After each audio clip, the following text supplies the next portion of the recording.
नमस्कार, मैं हूं अरुण गुप्ता। भारत ने एक बार फिर से साफ किया है कि वह युद्ध नहीं चाहता है, लेकिन पाकिस्तान की भड़काऊ और उकसावे वाली गतिविधियों के चलते मुंहतोड़ जवाब दिया जा रहा है। विदेश सचिव विक्रम मिस्री ने भारतीय सेना की 2 योद्धाओं सोफिया कुरैशी और व्योमिका सिंह के साथ एक बार फिर से प्रेस को पाकिस्तान के साथ चल रही लड़ाई पर जानकारी दी। इस दौरान मिस्री ने बताया कि पाकिस्तानी सेना हालात को और बिगाड़ने के लिए आक्रामक इरादे से सीमा की तरफ सैनिकों को भेज रही है। मिस्री की इस जानकारी से दोनों देशों के बीच अब जमीनी जंग छिड़ने की आशंका और भी बढ़ गई है। इसी पर आधारित देखिए हमारी खास रिपोर्ट।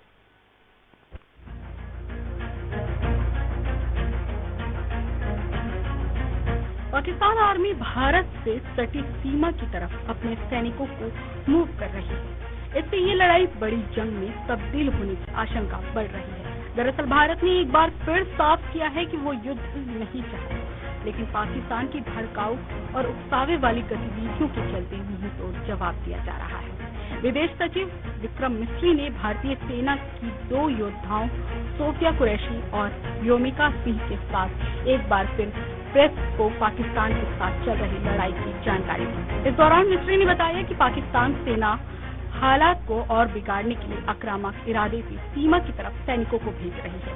मिस्री की इस जानकारी से दोनों देशों के बीच अब जमीनी जंग छिड़ने की आशंका बढ़ गई है। विक्रम मिस्री ने प्रेस ब्रीफिंग में कहा, मैं पहले भी कई बार कह चुका हूं कि बार बार पाकिस्तान की गतिविधियां ही उकसावे और तनाव बढ़ाने वाली थी।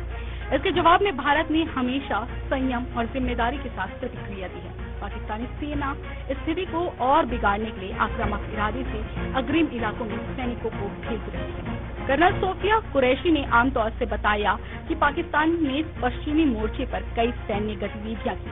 उसने पंजाब के एयरबेस को निशाना बनाने की कोशिश भी की।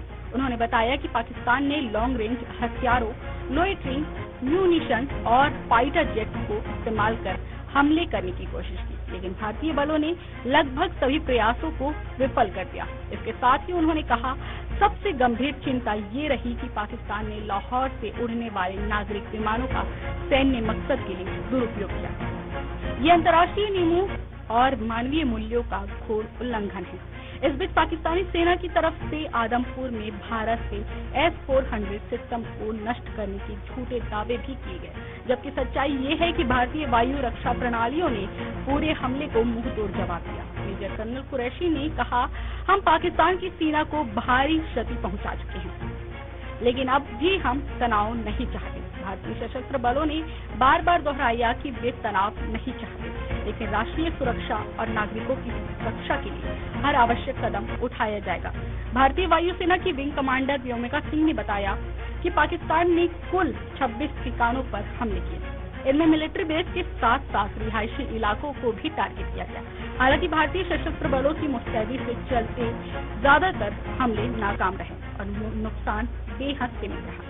इन हमलों के जवाब में भारत ने प्रीसाइजन स्ट्राइक यानी कि सटीक हमले के जरिए पाकिस्तान के भीतर स्थित आतंकी ठिकानों को निशाना बनाया। सैन्य सूत्रों के मुताबिक भारतीय हमलों के दौरान ये सुनिश्चित किया गया कि कोलैटरल डैमेज न्यूनतम हो और नागरिकों को किसी प्रकार की हानि न पहुंचे। इसी के साथ ही उन्होंने बताया कि पाकिस्तान की ओर से भारतीय एयरबेस को भी निशाना बनाने की कोशिश की गई थी, लेकिन भारतीय वायुसेना की सक्रियता के कारण कोई भी एयरबेस क्षतिग्रस्त नहीं हुआ। सभी एयरबेस पूरी तरह सुरक्षित और परिचालन के लिए तैयार हैं। इसी के साथ ही उन्होंने भारतीय एयरबेस की ताजा तस्वीरें भी दिखाई, जिसने पाकिस्तान की झूठ को बेनकाब कर दिया।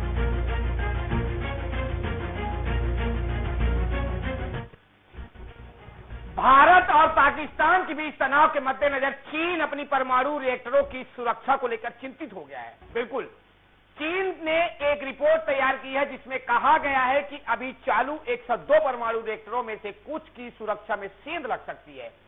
रिपोर्ट में कहा गया कि अगर ऐसा होता है तो चीन में भारी तबाही मच जाएगी। देखिए एक रिपोर्ट।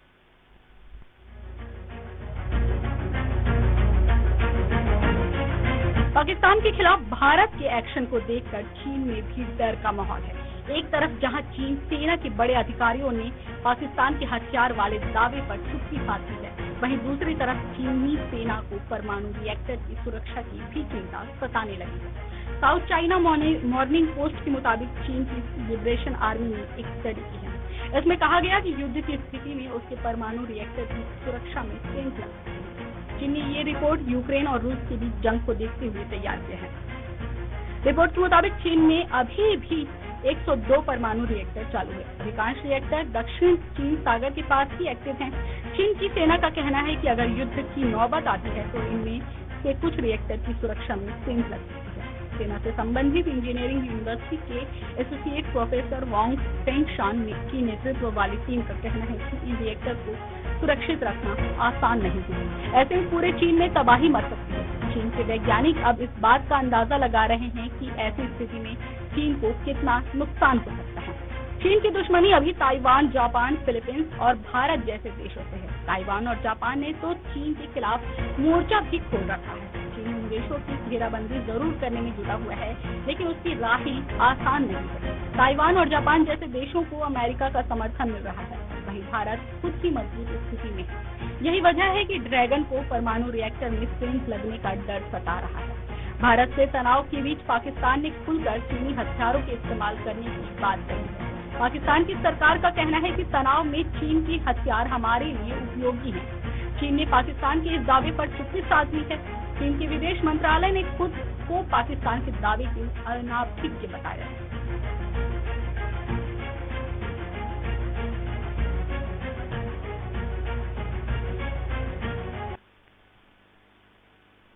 लंबे समय से पीओके को भारत में शामिल करने की मांग होती रही है। संसद के अंदर और बाहर भी पहलगाम नरसंहार के बाद भारतीय सेना ने यहां आतंकियों के अड्डे को जिस तरह से निशाना बनाना शुरू किया, उससे भारतीयों के हौसले बुलंद हुए हैं। वर्ष 2019 में बालाकोट स्ट्राइक के समय ट्रंप प्रशासन न्यूट्रल था, लेकिन ऑपरेशन सिंदूर के वक्त उससे एक कदम आगे बढ़ते हुए अमेरिका ने पाकिस्तान को झटका दे दिया है। पाक अधिकृत कश्मीर स्थित आतंकी ठिकानों को ध्वस्त करके वायुसेना ने करोड़ों भारतीयों के ख्वाहिश का रास्ता साफ कर दिया है। भारत शुरू से ही कहता रहा कि पीओके भी हमारा ही हिस्सा है, जिस पर पाकिस्तान ने गैर कानूनी तौर पर कब्जा कर रखा है। पीओके को भारत में शामिल कराने की मांग लंबे समय से होती रही है। संसद के अंदर हो या कि और चुनावी मैदान, हर प्लेटफॉर्म पर पाक अधिकृत कश्मीर को वापस लाने के इरादे से बुलंद किए गए। अब जबकि पहलगाम आतंकी हमले के जवाब में भारतीय वायुसेना ऑपरेशन सिंदूर चलाकर पाकिस्तान के 9 आतंकी ठिकानों को ध्वस्त कर दिया, जिसमें पाक अधिकृत कश्मीर की 2 जगहें भी शामिल है, तो पीओके की घर वापसी कराने की राह प्रशस्त होती दिख रही है। जन भावना देश इस मिशन के साथ है। इसी पर आधारित देखिए हमारी खास रिपोर्ट।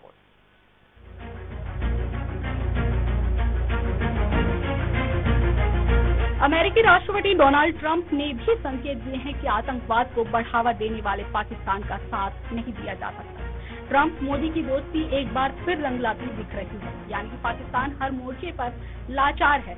भारत को इसका फायदा उठाना चाहिए। इसे संयोग ही समझना चाहिए कि बालाकोट स्ट्राइक के समय भी डोनाल्ड ट्रंप अमेरिका के राष्ट्रपति थे और अब ऑपरेशन सिंदूर के समय भी ट्रंप का ही शासन है। अब भारत ने पहली बार पाकिस्तान में करीब 100 किलोमीटर अंदर घुसकर आतंकी अड्डों को ध्वस्त किया है। ये भारत की बढ़ती ताकत का प्रतीक है। पाकिस्तान इस स्ट्राइक के आगे घुटने टेक चुका है। पाकिस्तान इन दिनों कई तरह की मुश्किलों से घिरा हुआ है। बलूचिस्तान में आजादी की मांग जोर पकड़ रही है। आर्थिक मोर्चे पर कंगाल है। भारत से लड़ने के लिए अंतर्राष्ट्रीय मुद्रा कोष से लोन की किस्त मांगनी पड़ रही है। अमेरिका हस्तक्षेप करने से इनकार कर चुका है। फ्रांस, रूस ही नहीं बल्कि चीन ने भी आतंकवाद का समर्थन करने से मना कर दिया है। एयर स्ट्राइक से पाकिस्तान में आतंकवाद की कमर टूट गई है। आतंकवाद को फंड करने के लिए पाकिस्तान के पास पैसे नहीं बचे हैं, यानी कि पीओके की घर वापसी का यही समय है और सही समय प्रतीत हुआ है। हालात बताते हैं कि 1971 में भारत की सैन्य ताकत ने जिस तरह से पाकिस्तान के 2 टुकड़े किए थे, उसी ताकत के साथ पीओके वापस लेने का समय आ गया है। पाकिस्तान लंबे समय से भारत में उपद्रव फैलाने के लिए पाक अधिकृत कश्मीर की जमीन को ट्रेनिंग कैंप चलाने के लिए आतंकवादी को भेज रहा है। लेकिन 7 मई को भारतीय सेना ने पीओके की कोटली और मुजफ्फराबाद स्थित आतंकी कैंपों पर स्ट्राइक चलाकर उसे खत्म कर दिया है। कोटली के मरकज अब्बास में हरकत उल मुजाहिदीन का अड्डा था। तो मशकद रहील शाहिद में बंदूक चलाने की ट्रेनिंग दी जाती थी, जबकि मुजफ्फराबाद के सवाई नाला कैंप में लश्कर-ए-तैयबा तो सैयदाना बिला मार्गेज में जैश-ए-मोहम्मद का अड्डा था। इन आतंकी अड्डों से न केवल जम्मू कश्मीर बल्कि भारत के अंदर भी दहशत फैलाने का प्लान तैयार किए जाते थे। गौरतलब है कि दुनिया के तमाम देशों के राष्ट्रीय अध्यक्षों ने भारतीय सेना के ऑपरेशन सिंदूर अभियान का समर्थन किया है। यह ऑपरेशन 22 अप्रैल को पहलगाम में हुए आतंकवादी हमले के जवाब में किया गया था। ब्रिटेन, फ्रांस, इजराइल, नीदरलैंड और अमेरिका समेत तमाम यूरोपीय देशों ने भारत के पक्ष में आतंकवाद के खिलाफ एकजुटता दिखाई है। यहाँ तक कि भारत ने जब पाकिस्तान के अंदर आतंकी ठिकानों और उसके एयर डिफेंस सिस्टम को नेस्त नाबूद करना शुरू किया, तब अमेरिकी उपराष्ट्रपति जेडी वेंस ने पाकिस्तान को दो देश बना दिया। जेडी वेंस ने कहा कि अमेरिका चाहता है कि भारत पाकिस्तान के बीच तनाव कम हो, लेकिन ये मुद्दा बुनियादी तौर पर हमारा नहीं है। संकेत साफ है कि अमेरिका ने मध्यस्थता करने से भी एक तरह से इनकार कर दिया है, यानी कि भारत खुद अपनी सूझबूझ और रणनीतिक ताकतों के साथ पाकिस्तान से निपटे, इसकी शुरुआत कर दी गई है। इस बीच पीओके का मुद्दा सबसे अहम इसलिए हो सकता है क्योंकि ये भारतीय भावना की मिशन का हिस्सा है। बिना पीओके को शामिल किए जम्मू कश्मीर की विरासत अधूरी है। संसद से लेकर संसद के बाहर तक पीओके का मुद्दा गर्म रहा है।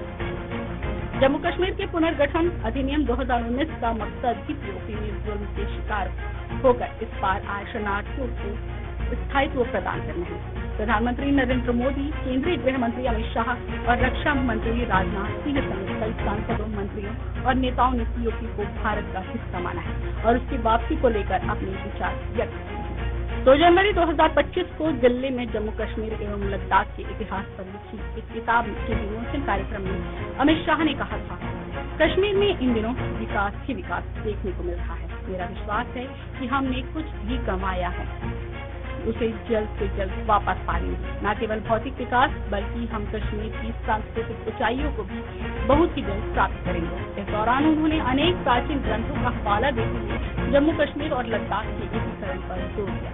उससे पहले उन्होंने राज्यसभा में आर्टिकल 370 पर चर्चा करने के दौरान भी साफ शब्दों में कहा था, पाक अधिकृत कश्मीर हमारा है, भारत का है, उसे कोई नहीं छीन सकता।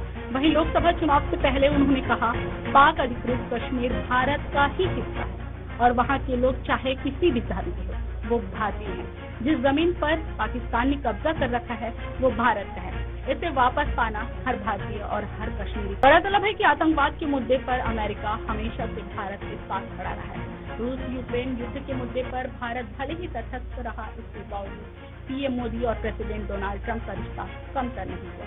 साल 2019 में भारत पाकिस्तान के बीच तनाव के समय भी डोनाल्ड ट्रंप अमेरिका के राष्ट्रपति थे। तब पाकिस्तान में इमरान खान की सरकार थी। पुलवामा कांड के जवाब में भारत ने जब बालाकोट स्ट्राइक को अंजाम दिया, तब ट्रंप प्रशासन ने आगे बढ़कर भारत का पक्ष लिया, पाकिस्तान को रोका और सुलह कराई। हालांकि तब अमेरिका उस वक्त भी किसी का पक्ष नहीं लेना चाहता था, लेकिन अब अफगानिस्तान की लड़ाई में पाक के सहयोग के नाम पर अमेरिका मध्यस्थता को तैयार हुआ।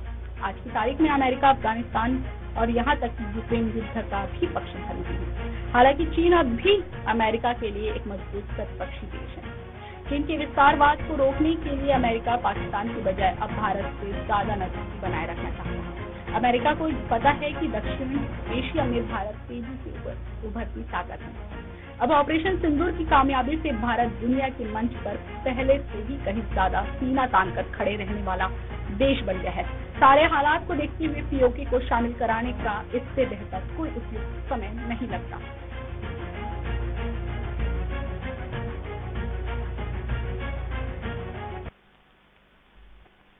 जम्मू कश्मीर से लेकर पंजाब और पंजाब से किए जा रहे राजस्थान तक में पाकिस्तान कायराना ड्रोन हमले का भारत ने जवाब देना शुरू कर दिया है।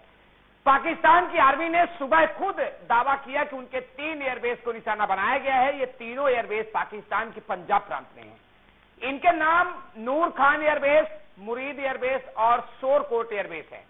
पाकिस्तानी मीडिया भी यह दावा कर रही है कि हालांकि भारत की तरफ से भी अभी तक इसकी पुष्टि नहीं हुई है।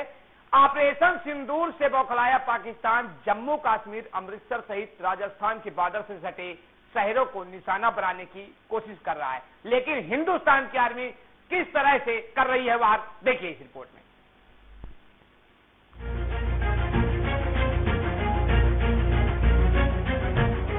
ऑपरेशन सिंदूर से बौखलाया पाकिस्तान जम्मू कश्मीर, अमृतसर सहित राजस्थान के बॉर्डर से सटे शहरों को निशाना बनाने की कोशिश कर रहा है। इस बीच पाकिस्तान की मीडिया ने दावा किया है कि उनके 3 एयरबेस को निशाना बनाया गया है। पाकिस्तान के डीजी ISPR ने कहा कि उनके पंजाब प्रांत में स्थित नूर खान एयरबेस, मुरीद एयरबेस और शोरकोट एयरबेस को निशाना बनाया गया है। एयरबेस पर हवा से जमीन पर मार करने वाली मिसाइल छोड़ी गई है। हालांकि भारत ने अब तक ये हमला करने की पुष्टि नहीं की है। पाकिस्तान ने कल रात 26 जगहों पर हमला किया। इसके बाद भारत ने जवाबी कार्रवाई की है। LOC पर कई जगहों पर रुक रुक कर गोलीबारी की जा रही है। पाकिस्तान की इंटर सर्विसेज पब्लिक रिलेशंस यानी कि ISPR के DG लेफ्टिनेंट जनरल अहमद शरीफ चौधरी ने पाकिस्तानी मीडिया से कहा कि पाकिस्तान वायुसेना PAF के नूर खान, मुरीद और शोरकोट एयरबेस को निशाना बनाया गया है। उत्तर और पश्चिम भारत के 32 हवाई अड्डों पर 9 मई से 14 मई तक फ्लाइट संचालन निलंबित कर दिया गया है। इसके अलावा दिल्ली और मुंबई फ्लाइट इंफॉर्मेशन रीजन में हवाई मार्ग 15 मई को सुबह 5:29 तक बंद रहेगा। इस दौरान यात्रियों को सलाह दी गई है कि वे अपडेट के लिए अपनी एयरलाइन से संपर्क करें। सुरक्षा सूत्रों के अनुसार नियंत्रण रेखा, LOC और अंतर्राष्ट्रीय सीमा IB पर भारतीय शहरों पर पाकिस्तानी सेना द्वारा किए गए ड्रोन हमलों के मद्देनजर भारतीय सेना जम्मू सेक्टर में जोरदार जवाबी कार्रवाई कर रही है। गुजरात के मुख्यमंत्री भूपेंद्र पटेल ने ट्वीट किया, मौजूदा स्थिति में जिला प्रशासन और सुरक्षा एजेंसियों के साथ चल रहे समन्वय की समीक्षा करने के लिए गांधीनगर में राज्य आपातकालीन परिचालन केंद्र का दौरा किया। साथ ही किसी भी संभावित आपात स्थिति को ध्यान में रखते हुए प्रशासन द्वारा की जा रही कार्रवाई की भी समीक्षा की। अधिकारियों को आवश्यक निर्देश दिए और मार्गदर्शन किया। राज्य प्रशासन केंद्रीय एजेंसियों के साथ पूरी तरह सतर्क है और नागरिकों की सुरक्षा सुनिश्चित करने में सक्रिय रूप से लगा हुआ है। उत्तर में बारामूला से लेकर दक्षिण में भुज तक अंतर्राष्ट्रीय सीमा और पाकिस्तान के साथ नियंत्रण रेखा पर 26 स्थानों पर ड्रोन देखे गए। इसमें नागरिक और सैन्य ठिकानों के लिए संभावित खतरा पैदा करने वाले संदिग्ध सशस्त्र ड्रोन शामिल हैं। इन स्थानों में बारामूला, श्रीनगर, अवंतीपोरा, नगरोटा, जम्मू, फिरोजपुर, पठानकोट, फजलका, लालगढ़, जट्टा, जैसलमेर, बाड़मेर, भुज, कुंवारबेल और लाचीनाला शामिल हैं। दुर्भाग्य से एक सशस्त्र ड्रोन ने फिरोजपुर में एक नागरिक क्षेत्र को निशाना बनाया, जिसके परिणाम स्वरूप एक स्थानीय परिवार के सदस्य गंभीर रूप से घायल हो गए हैं। घायलों को चिकित्सा सहायता प्रदान की गई है और सुरक्षा बलों द्वारा क्षेत्र की सफाई की जा रही है। भारतीय सशस्त्र बल उच्च स्तर की सतर्कता बनाए हुए हैं और ऐसे सभी हवाई खतरों को काउंटर ड्रोन सिस्टम का उपयोग करके ट्रैक और निपटाया जा रहा है। स्थिति पर कड़ी और निरंतर निगरानी रखी जा रही है और जहां जा रहे हैं। इस बीच प्रधानमंत्री नरेंद्र मोदी विदेश मंत्री S. जयशंकर और NSA अजित डोभाल के साथ अहम बैठक कर रहे हैं।